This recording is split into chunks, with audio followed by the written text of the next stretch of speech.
दोस्तों आदाब नमस्कार सत श्री अकाल। आपका बहुत स्वागत है आपके अपने शो दानिश की ज़ुबानी पर। आपको याद होगा अभी कुछ दिन पहले मैंने एक स्टोरी सुनाई थी इटावा मास मर्डर केस की, कि वहाँ पर एक मुकेश शर्मा होते हैं जो ज्वेलरी का जिनका कारोबार है और उनकी आर्थिक हालत इतनी ख़राब हो जाती है, कुछ रिश्तेदार उनसे पैसे ले लेते हैं और कुछ रिश्तेदार उनकी ज़मीन पर कब्जा कर लेते हैं, जिससे वो बहुत परेशान हो जाते हैं। उन उनके 3 बच्चे थे। पहली शादी उनकी 2000 में हुई थी और 2003 में एक बच्चे की डिलीवरी के वक्त उनकी पत्नी की मौत हो गई थी। कुछ दिन बाद वो दूसरी शादी करते हैं रेखा से, तो उससे फिर उनको एक लड़का और एक लड़की होती है, काव्या और अभिष्ट। अब उनकी फैमिली ठीक ठाक चल रही होती है, ये कहानी मैंने आपको सुनाई थी। तो इसमें उनकी आर्थिक स्थिति बहुत ख़राब हो जाती है और जब उन पर ज़्यादा कर्जा होता है तो वो अपनी पत्नी से रेखा से बात करते हैं कि हम पर बहुत कर्जा हो गया है, आर्थिक स्थिति बहुत ख़राब है और कर्जदार पैसे मांग रहे हैं और जिन पर हमारे पैसे हैं वो हमारे पैसे नहीं दे रहे हैं और मन करता है कि मैं मर जाऊं। अब उनकी पत्नी उनको समझाती है कि ये तो उतार चढ़ाव चलते रहते हैं, आगे सब ठीक हो जाएगा। अब कुछ दिन गुजरते हैं, फिर मुकेश शर्मा अपनी पत्नी से यही बात करते हैं कि बर्दाश्त हो नहीं रहा है और इसके अलावा कोई रास्ता है नहीं।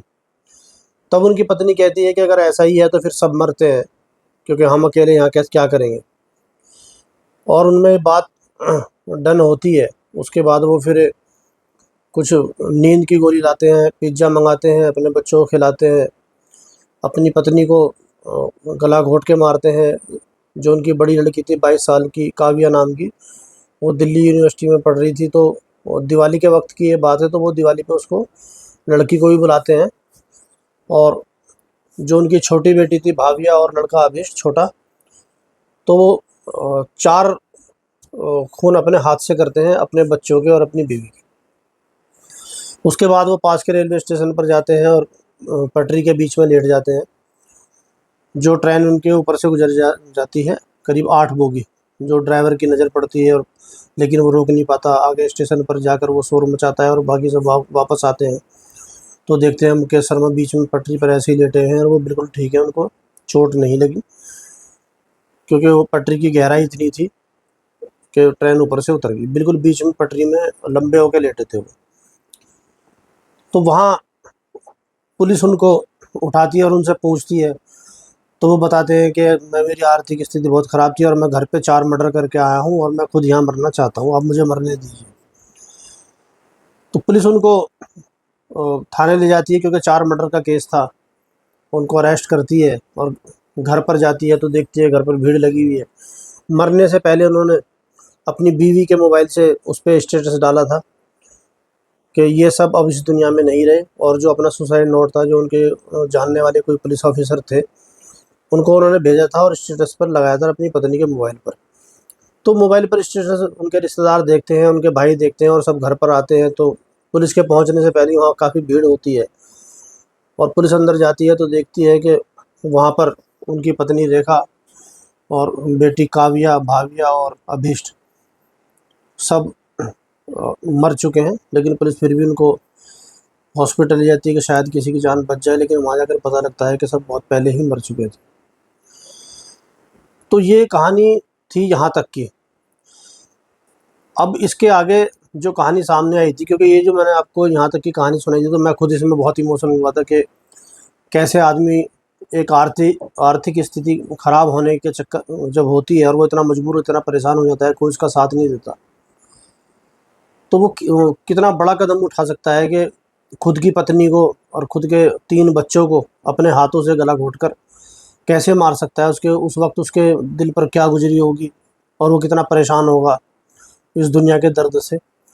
तो मैं खुद बहुत इमोशनल हुआ था जब मैंने ये स्टोरी सुनाई थी। लेकिन अब जो कहानी सामने आई है, पुलिस उसको अरेस्ट करती है और उसको कोर्ट लेकर जाती है वहाँ पर, क्योंकि वो खुद कबूल कर ही चुका था कि मर्डर उसी ने किए हैं सारे। अब जो उसने सुसाइड नोट पे रिश्तेदारों के नाम लिखे थे कि किस किस ने उससे पैसे लिए हैं, किसी ने उसकी ज़मीन पर कब्जा करा है। पुलिस का दूसरा काम यही होता है, कुछ को पुलिस उनको उठा भी लेती है, रिश्तेदारों से बात भी करती है, कुछ को उठाने की वो होती है। लेकिन अब यहाँ पर सामने एक कहानी में एक नया मतलब एक ट्विस्ट आता है कि पुलिस जिसके भी उसने नाम अपने सुसाइड लेटर पर लिख कर टैक्स किया था, उस पर उसके किसी के पैसे थे ही नहीं। पुलिस जिस भी रिश्तेदार को उठाकर लाती, वो कहता मेरे पास, हम पे तो पैसे है ही नहीं उसके, और अभी तो मुकेश शर्मा तो जिंदा है ही, आप हमारा उससे मुकाबला करा दीजिए। उसके बाद फिर पुलिस जाती है कि ज़मीन पे कब्जा था, कौन से रिश्तेदार ने ज़मीन पे कब्जा करा है जो उसने इतना बड़ा कदम उठाया। तो वहाँ पर जाकर पता लगता है कि किसी भी रिश्तेदार ने ज़मीन पर कब्जा करा ही नहीं है, क्योंकि उसका खुद सगा भाई था। अब 2-3 झूठ पुलिस के सामने आते हैं और मुकेश शर्मा पुलिस के अरेस्ट में होता ही है। अब पुलिस पर सख्ती करती है कि तूने जो उसमें लिखाया होता है, ऐसा तो कुछ है नहीं इसमें, ना ही तेरे किसी पर पैसे हैं और ना ही तेरी ज़मीन पर किसी ने कब्जा करा है। अब वो वहाँ पर गुमसुम हो जाता है, कुछ बताता नहीं पुलिस को। अब पुलिस फिर अपने लेवल पर इसकी अब अलग तरीके से जांच करने का फैसला लेती, क्योंकि अब ये मास मर्डर था, एक पूरे परिवार को एक आदमी ने ख़त्म करा था, और जो उसने टैक्स किया था वो सारा का सारा झूठा था। अब पुलिस की जिम्मेदारी बनती है पूरी कि उसकी हकीकत को सामने लाया जाए।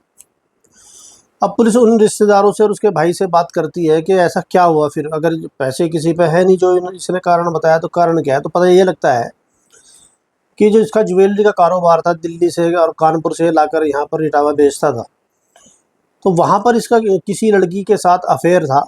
लड़की क्या, वो औरत थी, वो भी शादीशुदा थी, और उसके साथ उसकी एक बेटी भी थी।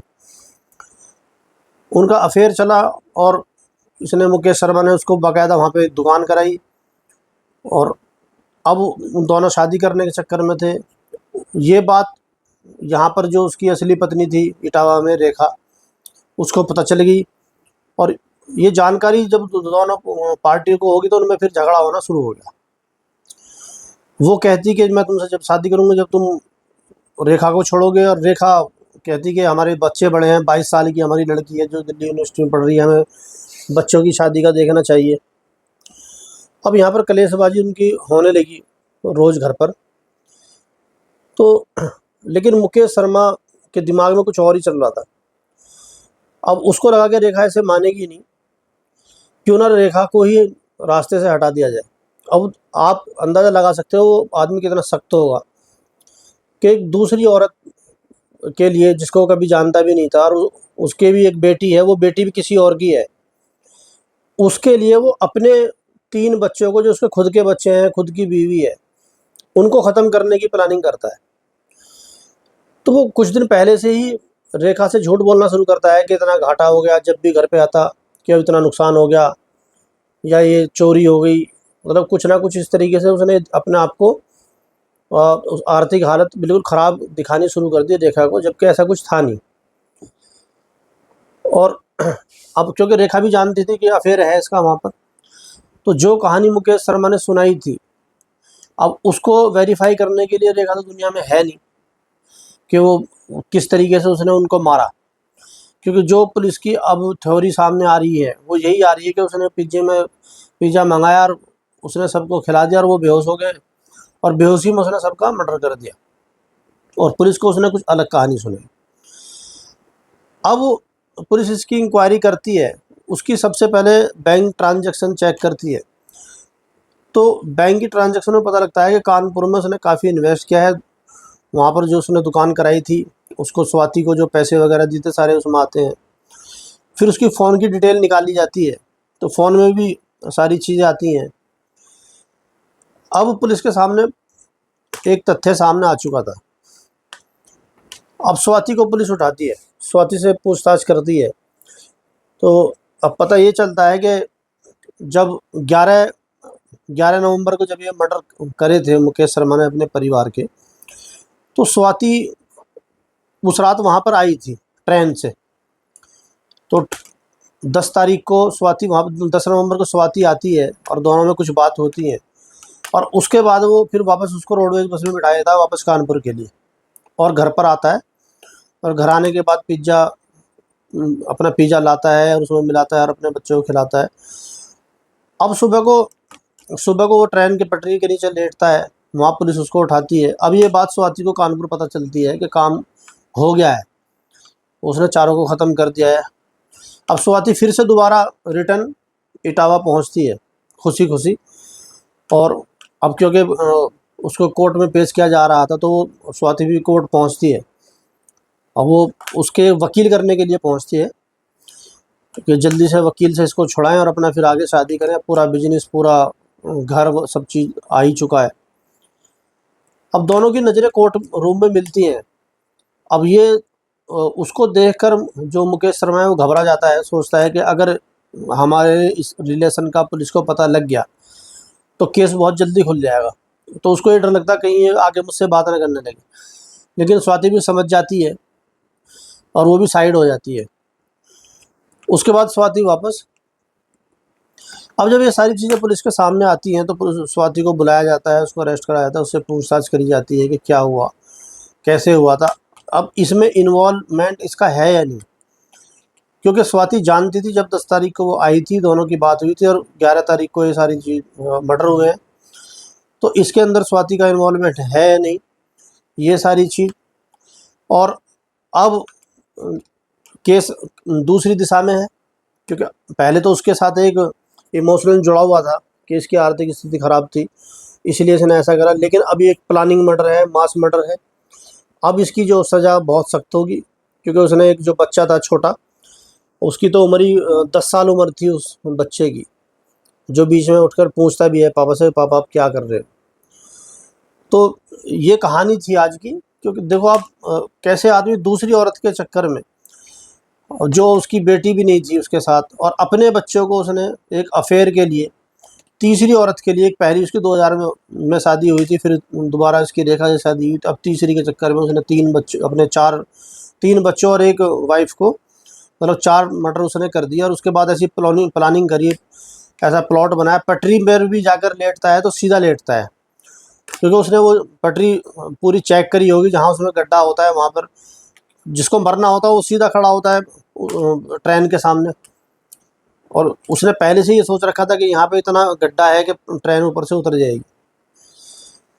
तो कैसी कैसी प्लानिंग है, और आदमी का दिमाग कैसा होता है, देखो कब किसका दिमाग में क्या आ जाए, क्या बदल जाए, ऐसा कुछ पता नहीं है। सब दुनिया है, क्या क्या होता है। तो ये थी आज की कहानी।